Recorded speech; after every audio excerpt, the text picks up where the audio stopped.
Kita panggil Kak Seto.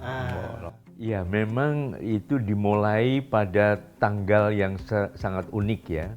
Waktu itu saya masuk Jakarta karena saya kabur dari rumah karena gelandangan, jadi gembel, pemulung, tidur di tempat emperan toko masih mewah tuh, tidur di tempat sampah. Sempat teman-teman manggilnya saya Poniman ya. Poniman. Penggemar berat. Penggemar Dari berat The Elvis. Beatles, Elvis Presley, lagunya dan sebagainya. Itu beliau berpesan, "Dik, kalau saya mati," itu kata-kata beliau itu, "tolong adik yang melanjutkan perjuangan saya mendidik dan melindungi anak-anak Indonesia. Supaya bisa menuju ke Indonesia emas, bukan Indonesia dengan generasi cemas."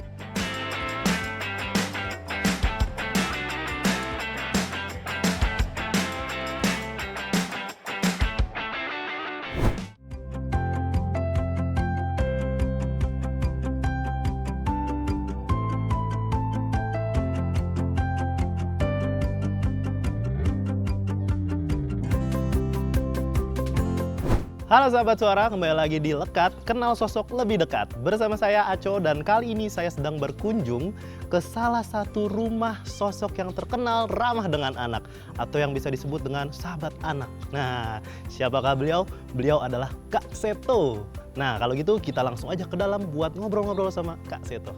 Yuk.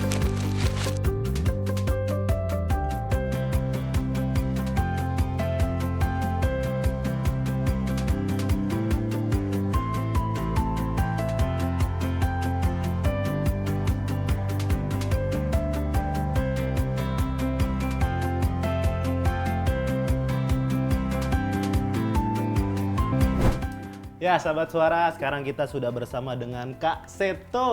Halo Kak Seto. Diajak keliling-keliling juga, diliatin piagam-piagamnya, terus diliatin juga sertifikat-sertifikatnya. Banyak banget ternyata Kak Seto ya.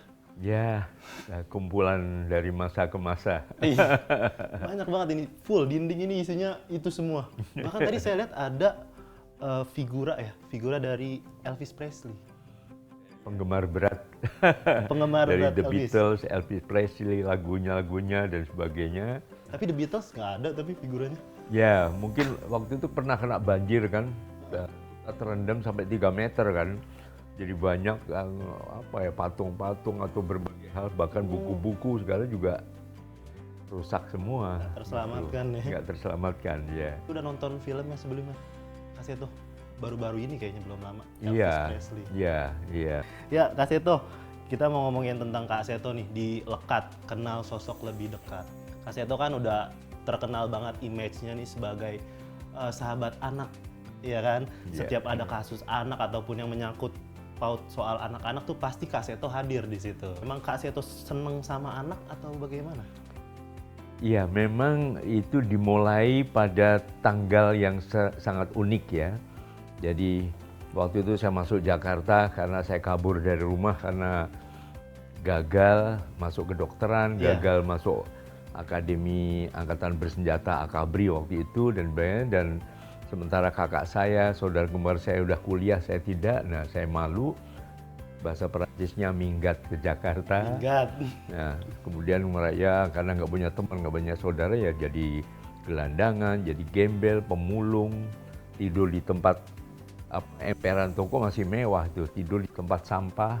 Suatu saat saya lihat di TV ada saya tinggalnya waktu itu di Blok M, masih belum seperti sekarang. Ada acara Ibu Kasur di TVRI, mungkin pernah. Nah, iya, Ibu Kasur. Wah, begitu saya lihat ini, saya mau seperti itu. Karena berbagai tempat saya udah ngelamar pekerjaan selalu ditolak. Kalau gitu siapa tahu saya bisa menjadi pembantu beliau begitu. Akhirnya suatu saat setelah saya rapikan pakaian, saya datang ke TVRI. Terus Bu Kasur nggak di sini, dikasih tahu di daerah Cikini Raya. Cikini. Ya, itu namanya waktu itu Jalan Kebun Binatang 4 nomor 2. Dari kasih itu, dari Senayan itu ke sana saya jalan kaki. Saya ketok pintu, udah siang waktu itu, ternyata yang membuka kok Pak Kasur. Nah, saya pernah baca waktu itu di suatu majalah ada Pak Kasur, ada Bu Kasur. Lalu saya bilang, "Pak, saya calon mahasiswa UI. namanya calon, maksudnya kapan-kapan gitu. Menjual UI. Iya, menjual UI. Saya mau jadi pembantu bapak atau ibu kasur, nggak usah digaji pak. Pokoknya saya sosial betul-betul. Oh boleh, nanti sore datang ya. Gitu. Datang ke Taman Situ Lembang, di situ ada semacam PAUD ya, pendidikan anak usia dini atau playgroup gitu. Nah pas saya menjelang jam 4 karena diberitahu supaya jam 4 sudah di sana, ada Pak Kasur, lalu saya bilang, Pak, saya tadi yang calon mahasiswa UI yang tadi ketemu Bapak siang. Oh baik, nah ibu-ibu, dia langsung orang tua murid di sana. Sekarang saya punya asisten baru. Siapa dia namanya? Saya namanya Seto, Pak. Kita panggil Kak Seto. Oh, langsung disambut hangat, udah. Nah, sekarang Kak Seto akan menjadi asisten saya yang selalu membantu apapun juga gitu. Nah, setelah pulang, saya selalu punya buku harian itu. Diari. Ya. Nah, saya lihat, loh, tadi saya lihat pada waktu diumumkan, oh jam 4. Wah, saya jam 4. Terus saya lihat tanggalan, loh, hari ini tanggal 4. Bulan April, oh bulan 4 Bulan gitu. 4. Nah, akhirnya tercatat buku harian saya bahwa tanggal 4, bulan 4, jam 4 adalah hari di mana saya resmi diangkat jadi asisten Pak Kasur. Dan ternyata terus lama-lama jadi kepercayaan beliau sehingga pernah tanggal 23 September tahun 70, jadi 53 tahun yang lalu, hampir 54 tahun lalu, itu beliau berpesan, Dik, kalau saya mati, itu kata-kata beliau itu, tolong adik yang melanjutkan perjuangan saya mendidik dan melindungi anak-anak Indonesia. Nah, kata itu saya pegang teguh sampai sekarang. Jadi akhirnya saya juga ingat saya masa kanak-kanak indah. Belum pernah saya lihat anak bandel lebih bandel dari saya waktu kecil dulu. Tapi saya tidak dibentak, dimarahin, tapi diarahkan dengan positif oleh orang tua saya. Nah, akhirnya ya sudah. Saya akhirnya memutuskan saya akan terus mengabdi pada dunia anak-anak sampai sekarang sebagai balas budi terhadap siapapun juga yang membuat saya memiliki masa kanak-kanak yang indah. Dan eksis sampai saat ini. Ya, mencintai betul. anak-anak. Mulai mempertahankan image-nya sebagai Kak Seto tuh semenjak tanggal 4 bulan 4 itu Kak Seto. Iya. Dan membuat icon di rambut. Iya, karena dulu saya selain Elvis Presley juga penggemar The Beatles kan. Beatles. Jadi kalau Elvis, wah rambutnya susah ya. Iya, kalau betul. The Beatles paling gampang, udah pokoknya poni tutup lah Iya, gitu. iya. Sampai sempat teman-teman manggilnya saya Poniman ya. Poniman. Laki-laki Gitu. dengan poni. Iya. Ya, Kak Seto tadi menarik soal sejarahnya sampai Kak Seto mencintai dengan anak-anak ya. Dan sampai saat ini eksis. Nah, Kak Seto sempat produksi lagu anak-anak juga kan ya? Saat itu. Iya, ya memang saya juga belajar banyak dari Pak Kasur. Pak Kasur punya lagu-lagu apa pada hari Minggu, satu-satu sayang ibu dan sebagainya, lihat kebunku. Nah, lama-lama saya juga ingin menciptakan lagu sendiri gitu. Nah, lagu Pak Kasur itu sederhana. Akhirnya saya bikin lagu yang sederhana, misalnya beberapa lagu cuci tangan misalnya. Cuci tanganmu sebelum makan. Oke. Agar bersih segala kotoran, ayo teman jaga kebersihan, itu baik untuk kesehatan, kayak gitu. Tapi semua lagu saya mengikuti gaya lagu-lagunya Pak Kasur, yang simple, yang mungkin juga ada unsur pantun paling akhir juga sama, misalnya gitu. Ya sudah sampai sekarang, sampai kemudian saya menciptakan tokoh boneka yang bernama Sikomo. Hanya itu yang jadi alat untuk mempopulerkan lagu-lagu saya. Oke. Nah, saat ini Kak Seto masih memproduksi lagu anak-anak juga? Iya, masih, tapi belum ditampilkan lagi ya, karena waktu sempat juga pandemi dan segala macam. Tapi kita sudah komitmen dengan keluarga mulai tahun 2024 ini mungkin juga akan mulai syuting di program YouTube dulu minggu ini atau paling minggu depan untuk mempopulerkan kembali Sikomo dan kawan-kawan. Iya, lagu-lagu anak ya. Nah, Kak Seto, kan fenomena sekarang ini lagi rame banget nih, digitalisasi ini lagi gencar-gencarnya. Bahkan nggak segan-segan orang tua juga ngasih akses lebih, kayak ngasih smartphone, handphone, gadget itu ke mereka gitu kan, sehingga anak-anak ini nggak cuman ngedengerin hal-hal atau konten-konten yang berbau anak, tapi juga yang berbau dewasa juga dia dengar. Misalnya lagu-lagu cinta, romans gitu. Itu menurut Kak Seto seperti apa? Ya, memang harus disadari bahwa setiap anak juga berbeda dengan orang dewasa. Jadi orang tua juga mohon tetap memantau, mengontrol apa yang dikonsumsi oleh anak-anak. Sama saja kan, misalnya makanan untuk anak berbeda juga untuk orang dewasa. Olahraga untuk anak berbeda juga untuk orang yang dewasa. Nah, lagu-lagu untuk anak juga mohon tidak disamakan dengan yang dewasa. Nah, iya. Karena kalau tidak ya, terjadi suatu benturan apa ya, kebudayaan dan sebagainya, membuat anak bingung dan akhirnya justru matang sebelum waktunya. Iya. Ini malah tidak sehat untuk perkembangan jiwa anak-anak tersebut. Itu justru yang paling mengkhawatirkan ya Kak Seto ya. Betul, betul. Dan saya sebenarnya orang yang sempat kena itu Kak Seto waktu zaman SD itu Gitu ya. sering banget dengerin lagu-lagu cinta Iya, gitu. iya, iya, iya. Jadinya seperti inilah begitu. cepat matang sebelum waktunya. Kalau cinta tanah air, cinta orang tua, cinta Tuhan, itu bisa-bisa saja. Tapi kalau cinta-cinta lawan jenis yang belum saatnya memang akan mengganggu perkembangan jiwa seseorang. Kalau Kak Seto melihat anak zaman sekarang psikologinya seperti apa Kak Seto dibanding yang sebelumnya?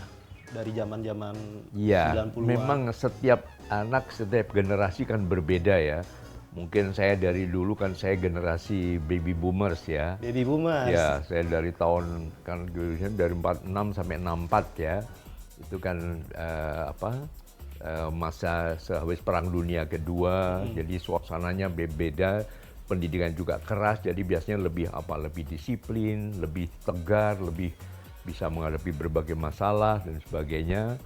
Tapi kemudian setelah berikutnya generasi X, Y ya, generasi milenial dan sebagainya, dengan masuknya teknologi itu juga ada perubahan-perubahan begitu. Nah, intinya adalah tidak menolak adanya perubahan, tidak membuat anak harus seperti zaman dulu terus, tapi mengikuti perkembangan, tetapi tetap ada kontrol, tetap ada komunikasi antara orang tua dengan anak, sehingga tidak ada terjadi perbedaan yang mencolok ya mengenai pandangan-pandangan di dalam kehidupan mereka. Jadi orang tua kan umumnya sering gaptek, nah anak-anak melek teknologi ya, mereka lebih cerdas teknologi. Nah, orang tua kadang-kadang kaku, disiplin, ya, tapi anak-anak zaman sekarang lebih inovatif, lebih kreatif, lebih suka adanya perubahan-perubahan dan sebagainya. Jadi kalau itu semua dikomunikasikan, maka bisa tetap berjalan seiring sejalan. Begitu. Benar, berarti setiap generasi memang punya trennya masing-masing yang tadi Iya, dibilang. keunikan masing-masing, kelebihan masing-masing, tapi ada kelemahan.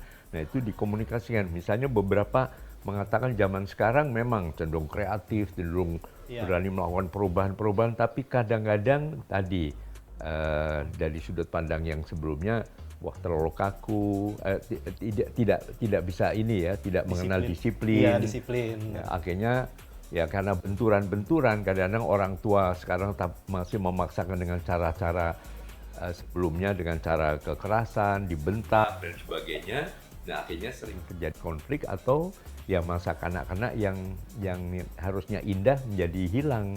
Ini akan menimbulkan berbagai gangguan psikologis pada masa dewasa mereka. Iya, sering dibanding-bandingkan juga. Dulu zaman saya nggak kayak gitu, kamu diginin aja langsung nangis, diginin aja langsung Ya, betul. upload Twitter segala macam. Iya. Karena belum ada lagu Wongkong ini Iya. kok dibanding-bandingin. Saing. Nah, Kak Seto, tapi kalau kadang saya merasa bersyukur nih Kak Seto. Maksudnya waktu itu lahir di zaman yang teknologi belum terlalu melek sampai sekarang, terus juga kasus-kasus yang terjadi pada saya tuh waktu zaman itu bullying tuh udah ada. Bullying udah ada, saya termasuk korban bullying. Terus kayak merasa dari mereka nih ngebentuk diri saya yang sekarang gitu Kak Seto. Jadi sebenarnya ada positifnya juga ya. Iya nggak sih Kak Seto? Iya, apapun juga tetap ada unsur positif maupun negatifnya ya. Kalau dilihat positifnya ya, misalnya pada zaman itu masih terbatas. Mungkin zaman itu teknologi baru televisi, Ya, mungkin betul. baru komputer dan sebagainya. Jadi tetap komunikasi antar keluarga masih cukup dekat sehingga tetap ada dialog-dialog Ya, yang tidak membuat perbedaan terlalu mencolok. Tapi sekarang ini kan teknologi udah lebih dalam lagi, udah sekarang mungkin anak-anak pengennya jadi YouTuber, lebih menunjukkan popularitas, mungkin bikin konten dan sebagainya. Nah, itu kadang-kadang tidak bisa diterima oleh orang tua gitu. Apalagi kalau orang tua terlalu kaku berpijak pada masa-masa di zamannya beliau dulu begitu. Jadi makanya itu tadi semua hanya akan bisa berjalan baik karena beliau ini orang tua dan anak kan dalam satu keluarga. Nah, kalau dalam satu keluarga ini tidak ada komunikasi, tidak ada suatu persamaan persepsi, tidak ada dialog dan sebagainya, ya maka yang terjadi akan seperti perang dingin terus-menerus di dalam keluarga gitu. Jadi mungkin yang selalu kami sarankan kepada generasi sekarang, para orang tua, ada acara keluarga secara teratur. Artinya ngobrol bareng, misalnya ngobrol bareng asik, atau konferensi meja bundar gitu. Setiap akhir minggu ngobrol, mungkin hanya setengah jam, 1 jam, tapi saling curhat, saling memberikan informasi begitu. Sekedar kayak hari ini ngapain aja gitu ya. Ya, mungkin Jadi jalan sama-sama. Ya benar, di Gitu. sekolah habis ngapain aja, terus biar dia bercerita gitu kan. Iya, juga mendengar suara anak juga penting. Nggak bisa main perintah-perintah, instruksi terus-menerus, anak lama-lama ya nggak kuat ya lari ke teman-temannya. Makanya apalagi setelah remaja ya, mereka cenderung lebih kompak dengan teman-teman daripada dengan orang tua ya, karena terjadi perbedaan generasi yang dipertajam dengan tidak adanya komunikasi tadi. Begitu. Berarti pengaruh dari luar juga memang sebenarnya membahayakan itu ya, Kak Seto ya? Iya, Ya. betul. Gimana cara orang tua itu untuk menangkal hal-hal yang seperti itu, Kak Seto? Misal kayak tadi Kak Seto bilang, kalau anak malas komunikasi dengan keluarga, akhirnya lebih mencari pelarian gitu, komunikasinya ke pacar atau ke teman-temannya, itu bagaimana, Kak Seto? Nah, kami kami dari LPAI, Lembaga Perlindungan Anak Indonesia, yang kami bentuk tahun 98 yang lalu itu, kami mencanangkan suatu gerakan nasional, Gernas Sasana namanya. Gerakan nasional Saya Sahabat Anak. Jadi kami ajak waktu itu pertanyaan dari Bapak Jokowi ya, menanyakan, Kak Seto, gimana sih kok anak zaman now banyak kecanduan gadget gitu. Nah, ya saya bilang ya karena apa? Karena memang ini zaman gadget, anak-anak juga lebih mudah komunikasi dengan gadget. Manakala dengan orang tua, selalu orang tua mau menang sendiri misalnya gitu, nggak mau mendengar suara anak begitu. Jadi yuk kita ubah, bukan sebagai bos atau komandan, tapi sebagai sahabat anak. Nah, kami ajak waktu itu Presiden dan 4 menteri, ada Menteri Pendidikan, Menteri Kesehatan, Menteri PMK, dan Menteri Sosial, bermain dolanan bareng permainan tradisional di halaman samping Istana Merdeka. Kalau nggak salah tanggal 4 Mei tahun 2018, ya, dalam rangka Hari Pendidikan Nasional. Nah, setelah itu dilanjutkan lagi Gubernur Sahabat Anak. Waktu itu ada Gubernur Jawa Barat dan NTB. Setelah lagi Bupati, Wali Kota Sahabat Anak. Lalu Lurah Sahabat Anak, Camat, akhirnya Ayah dan Bunda Sahabat Anak. Yaitu selalu komunikasi, ada kegiatan bersama, supaya larut betul-betul menjadi sebuah super tim dalam keluarga. Gitu. Keluarga yang harmonis, yang mau berkomunikasi. Betul.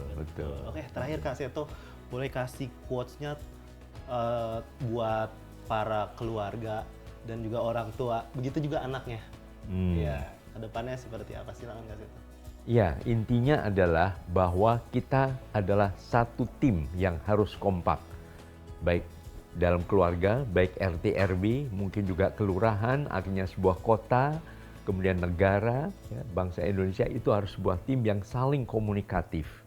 Nah, untuk para tokoh-tokoh dewasanya atau para pemimpinnya, ibaratnya juga bersahabat dengan rakyat yang dipimpinnya. Orang tua juga bersahabat dengan putra-putrinya, guru bersahabat dengan murid-muridnya, maka diciptakanlah ada kabupaten dan kota yang layak anak. Nah, kita menuju tahun 2030 Indonesia yang layak anak, supaya bisa menuju ke Indonesia emas, tahun 2045 bukan Indonesia dengan generasi cemas. Wah, luar biasa. Itu yang paling penting. Terima kasih Kak Seto atas waktunya. Baik, Kak Ato. Itu aja episode Lekat kali ini. Sampai berjumpa di episode selanjutnya. Dadah!